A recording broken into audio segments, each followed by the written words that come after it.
कैदी वैन से 14 खतरनाक कैदी पुलिस एहलकारों की आंखों में लाल मिर्चें डालकर फरार हो गए। चंद सेकंड्स, एक कैदी वैन, 36 खतरनाक कैदी।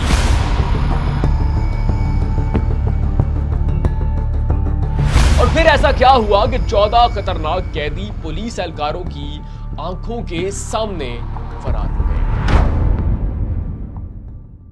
नाज़रीन, पंजाब पुलिस की तारीख का इंतहाई अजीबोगरीब वाकया, लेकिन इस एक वाकये ने कई सवालात को जन्म दिया है। सबसे पहला सवाल यह है कि आखिर उन 14 खतरनाक कैदियों के पास लाल मिर्चें कहां से आई? पुलिस एहलकारों ने कैदी वैन का दरवाजा क्यों खोला? और जिन पुलिस एहलकारों की आंखों के सामने वो 14 खतरनाक कैदी फरार हुए, आखिर उन पुलिस एहलकारों के खिलाफ क्या कार्रवाई की गई है? नाज़रीन, एक इंतहाई अजीबोगरीब वाकया पेश आया है जब कहूटा की एक मुकामी अदालत में पेशी के बाद 36 कैदियों को अडयाला जेल मुंतकिल किया जा रहा था। जब ये कैदी इस्लामाबाद की हदूद में थाना स्याला के इलाके चकियां पोस्ट के करीब पहुंचते हैं तो अचानक एक खड्डा आता है। उस खड्डे में गाड़ी आहिस्ता होती है। उसके बाद जो होता है वो पुलिस एहलकारों के वहमों गुमान में भी नहीं होता। जैसे ही वो खड्डा आता है, पुलिस वैन की रफ्तार कम होती है। अंदर मौजूद 36 कैदी आपस में लड़ना शुरू कर देते हैं। अब ये लड़ाई इस कदर शदीद होती है कि पुलिस एहलकार हैरान परेशान हो जाते हैं और इसी परेशानी में उन कैदियों की लड़ाई खत्म करवाने के लिए पुलिस एहलकार उस खतरनाक कैदियों से भरी हुई वैन का दरवाजा खोल देते हैं। जैसे ही पुलिस एहलकार उस कैदी वैन का दरवाजा खोलते हैं, अचानक एक कैदी पुलिस एहलकारों की आंखों में लाल मिर्चें फेंक देता है। जैसे ही लाल मिर्चें पुलिस एहलकारों की आंखों में जाती हैं, उन्हें कुछ नजर नहीं आता। उन्हें नजर आना बंद होता है, लेकिन कैदियों को सब कुछ साफ नजर आ रहा होता है। 14 कैदी इस सूरत हाल का फायदा उठाकर वहां से फरार हो जाते हैं। अब पुलिस वाले देखते रह जाते हैं कि आखिर हमारे साथ मामला क्या पेश आया। जब तक पंजाब पुलिस के उन बहादुर सपूतों को इस बात की समझ आती है कि हमारे साथ क्या वारदात डाल दी गई है, तब तक 14 कैदी वहां से बहुत दूर पहुंच चुके होते हैं। नाज़रीन, उस कैदी वैन में 36 खतरनाक कैदी मौजूद होते हैं, जिनमें से 14 खतरनाक कैदी फरार हो जाते हैं। फौरी तौर पर आईजी पंजाब पुलिस वाकये का नोटिस लेते हैं। सीपीओ रावलपिंडी खालिद हमदानी नोटिस लेते हैं। पुलिस हरकत में आती है, इलाके का मुआसरा किया जाता है। कहूटा के तमाम दाखिली और खारजी रास्तों को सील कर दिया जाता है।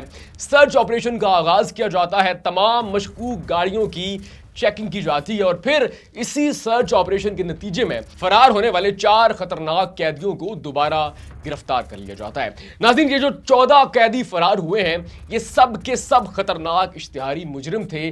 कत्ल समेत संगीन मुकद्दमात में ये तमाम अफराद मतलूब थे।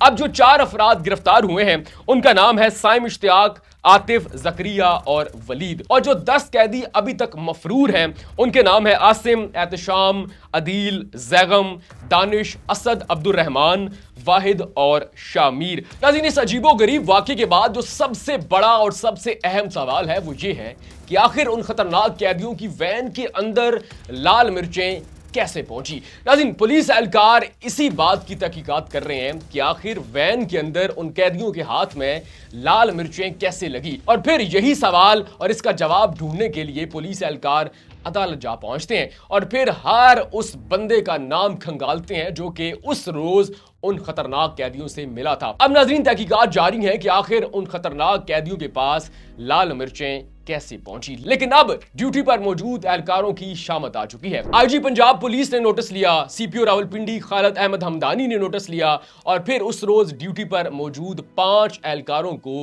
हिरासत में ले लिया गया। उनके फोन जब्त कर लिए गए और बादअज़ां 20-20 हजार के जमानती मशरकों के एवज उन्हें जमानत मिल गई है। लेकिन जो डीएसपी हेडक्वार्टर है इम्तियाज अहमद, उन्हें फौरी तौर पर मुअत्तल कर दिया गया है।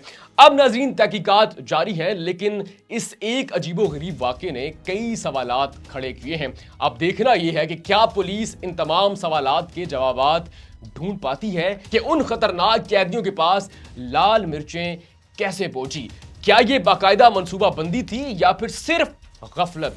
क्या यह सिर्फ गफलत थी या फिर कोई अंदर का शख्स इनकी मदद कर रहा था? अब नाज़रीन, ये सारी बातें और इनके जवाबात तहकीकात पर मुनहसर हैं। अब देखना यह है कि पुलिस एहलकार अपनी इस गफलत का मलबा किसी और पर डालते हैं या फिर पुलिस वालों को इस खतरनाक गफलत के बदले में शदीद कार्रवाई का सामना करना पड़ता है। और फिर सवाल यह भी है कि जो बाकी 10 मफरूर कैदी हैं, आखिर उन्हें गिरफ्तार कब किया जाएगा।